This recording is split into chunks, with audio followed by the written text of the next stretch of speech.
Walk into almost any professional kitchen, whether it's a high-end restaurant or a culinary school, and you'll likely spot a familiar sight. Chefs wearing tall white hats that seem almost too dramatic for a busy workspace. These hats, known as toques, aren't just for show. They've become one of the most recognizable symbols of the culinary world. But why are they so tall? Why white? And do they actually serve a purpose, or are they just tradition holding on for dear life? Today, we're diving into the fascinating story behind one of the kitchen's most iconic uniforms, right here on History of Simple Things.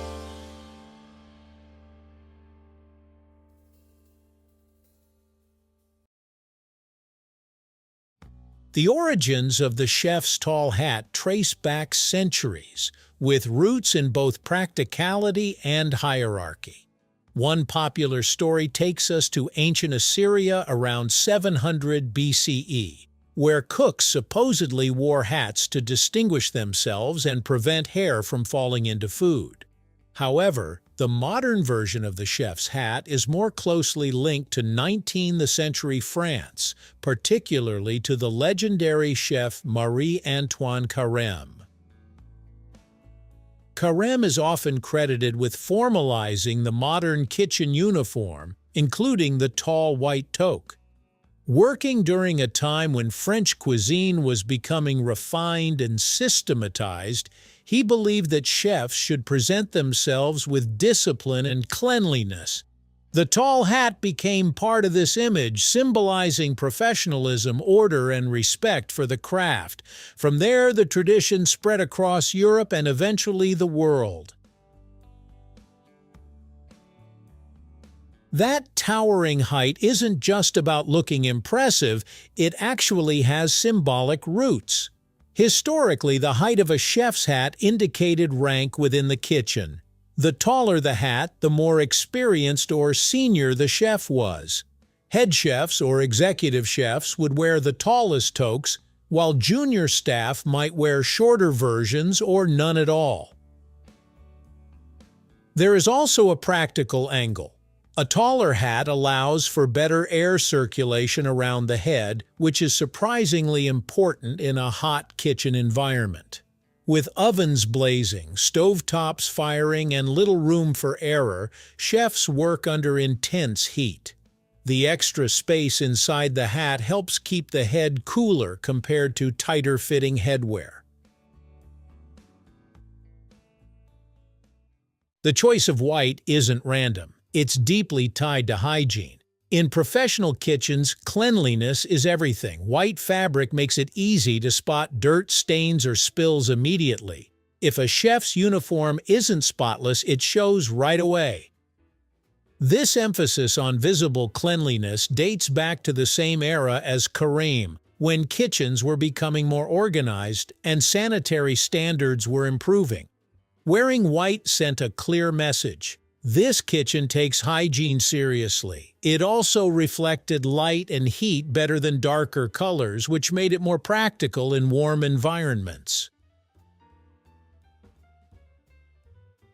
If you look closely at a traditional chef's hat, you'll notice it's not smooth, it's pleated. There's a long-standing culinary myth that these pleats represent the number of ways a chef can cook an egg, often said to be 100. It's a fun idea, but there's no solid historical evidence to support it. In reality, the pleats are more about structure than symbolism. They help the hat maintain its shape and give it that distinctive puffed appearance. The folds allow the fabric to expand slightly, making the hat more comfortable to wear over long hours. Still, even if the egg story isn't entirely factual, it reflects something true about culinary culture. Skill, versatility, and mastery are highly valued, and chefs love a good story.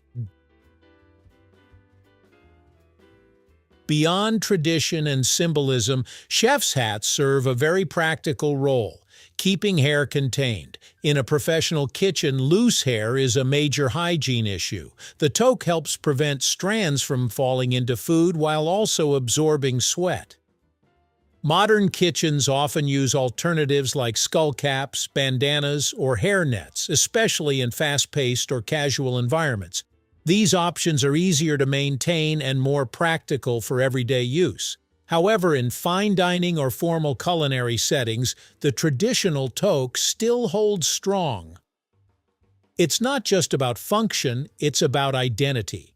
Wearing the hat connects chefs to a long lineage of culinary professionals who take pride in their craft. The chef's hat isn't just clothing, it's part of a larger system of discipline in the kitchen.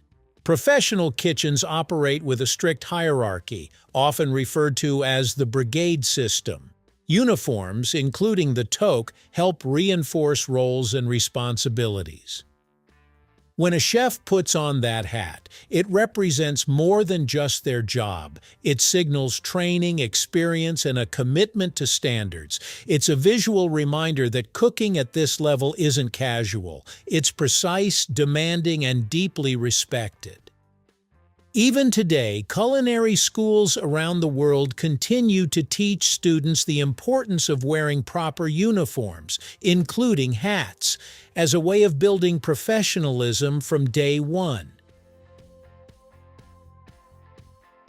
While the classic tall white toque remains iconic, modern kitchens are evolving.